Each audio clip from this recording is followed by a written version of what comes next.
Yo, what is up, everybody? It is Bro Gets Rich. Welcome to my channel where I show you what I'm investing in the stock market, talk about my crypto investments, and I also own real estate. So if you find value in watching real world people invest and talk about investing, make sure to like and subscribe, not financial advice. Let's get into the video. So this is one of my portfolios that I share with you guys. As you can see down, I took the snapshot, I believe it was yesterday, down about 1.16%. We touched almost 52K like a week or two ago and took a little dip. Tesla dropped a little bit. Actually, when I checked the portfolio today, we were back over 51,000 because my FBTC and Bitcoin positions, crypto seems to have woken up a little bit from yesterday. So we are up a little bit since that screenshot. Been kind of a last few little red days, right?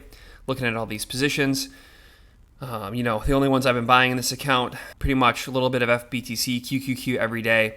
And I've been buying Tesla every day, like $25 a day in Tesla, but I actually didn't buy for the first time in, honestly, like maybe a year. Yesterday, just trying to like refocus on other things, just kind of getting exhausted buying Tesla every day, plan on holding it for 5 to 10 years still.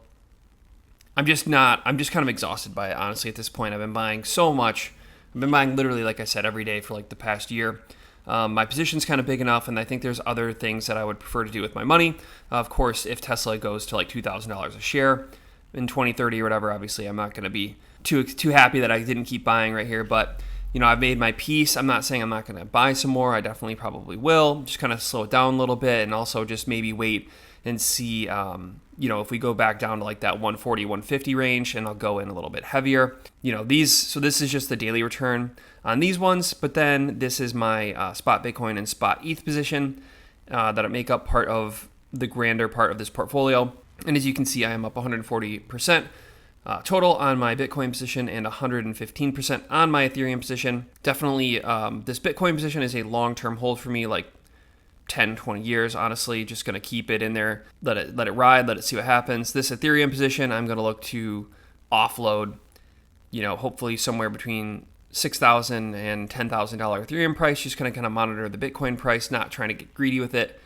Just want to make sure I lock in, 10 to 15 grand of profit with this one, and then I'll probably just dollar cost average it over the course of a longer period of time back into QQQ. So that's kind of the game plan with this account. I actually might just slow down the inflows into this account a little bit, focus on my Robinhood passive income account, probably keep stacking QQQ, and then like I said, sell this Ethereum position, and then roll it either into, depending on where Tesla's at, or just DCA into QQQ for the long term. In my next video, I'm going to give you an update on my Robinhood passive income portfolio, getting some dividends rolling in the month of June. So that'll be really fun to go over. Make sure to subscribe so you can catch that one. But I'm really focusing on that for right now because I have realized that passive income, I really need to, I have enough crypto investments laid down, comparable to my net worth. I own a few real estate properties that the mortgages are always getting paid down, and I'm getting some tax benefits from those. What I really want to do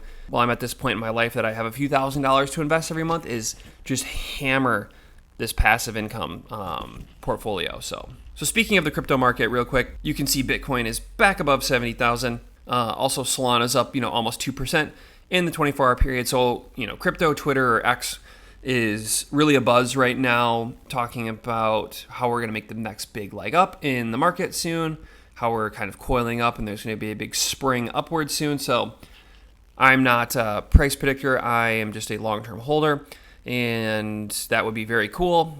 Feels like we've been stagnant for a minute, so definitely watching the crypto market like a hawk, and I am so ready for $100,000 Bitcoin, and we're just going to have to wait and see how long it takes. Another recent development in my account, or not in the account I just showed you, but in my Robinhood account, I've started averaging into SPY, so S&P 500 index fund, or S&P 500 ETF.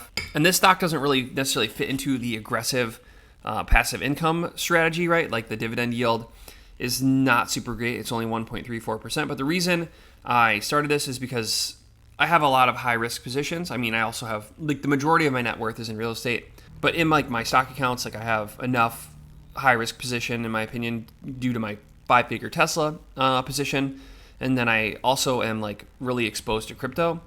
So I read a book by Ramit Sethi a while ago, talking about that, like, once you get a lot of money to invest, not that I have like a ton of money to invest, but like he talks about in his book, if you have 10 grand of investable income every month, like you don't need to be super aggressive. You just need to let compound interest and time do the work for you. And in my Robinhood portfolio, which is where I'm buying this and where I will show you next video, the reason I'm building this up is just to kind of have a safer dollar cost average strategy as I invest more and more money. And then also because I eventually do want to sell the wheel strategy, sell options contracts for passive income. And SPY is one of the most heavily traded stocks for selling options contracts. So I want to just start building that up, albeit very slowly at first, but I just want to kind of open a position and kind of get that going. Back into Bitcoin news, because it is Bitcoin season, so we're going to be talking a lot about Bitcoin the next year.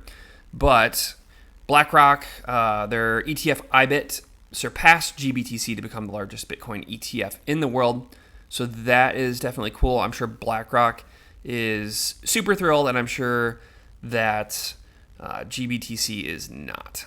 Big news in Bitcoin adoption, SMLR, which is a company, I believe they're based in California, but they bought $40 million of Bitcoin to add to their balance sheet. So we are seeing the adoption right before our eyes. It is all happening, and I would imagine that the rest of 2024 is going to be a big year. Hopefully we can see, some other big NASDAQ companies had some Bitcoin to their balance sheet, but it definitely seems like the game theory is beginning. Also, another tweet from Dylan LeClaire that Metaplanet, which is a Japanese company, is looking to essentially become the MicroStrategy of Japan and employ a Bitcoin acquisition strategy. And I believe Dylan LeClaire is like on their board now, and also I'm pretty sure Mark Yusko. So Bitcoin is growing rapidly. I actually saw a graphic I should have put in this slide deck last night that I believe it right now, don't quote me on this, but Bitcoin is actually growing faster in terms of like S-curve adoption than the internet was. So not financial advice, but I would not be holding 0 Bitcoin right now. So like I said, in this account, pretty much just buying QQQ every day, just waiting to see what the market does, really being aggressive in my Robinhood portfolio, which I will share next video, go over the passive income month over month for that one, because I'm definitely going to be seeing some higher dividend payments in June. Got some SCHD and some DGRO dividend payments coming in. SCHD is my largest position, so that one should be growing pretty rapidly. And my JEPI payment, my monthly covered call ETF payment, it will be announced soon, and I'm expecting that one to grow a bit too, because I've been allocating heavier to that one. But as far as the market, I'm not sure what to expect this year. I think the Fed said that they're not going to lower interest rates. I was maybe interested in possibly selling my house this year and maybe kind of upgrading that a little bit, but I had like a 3.1% interest rate on the current property I'm living in, and I don't see myself selling this year anymore. We'll have to see. I'm looking probably to just see what the market does, stack a little bit of cash in case we do see some volatility with the election, all of that stuff.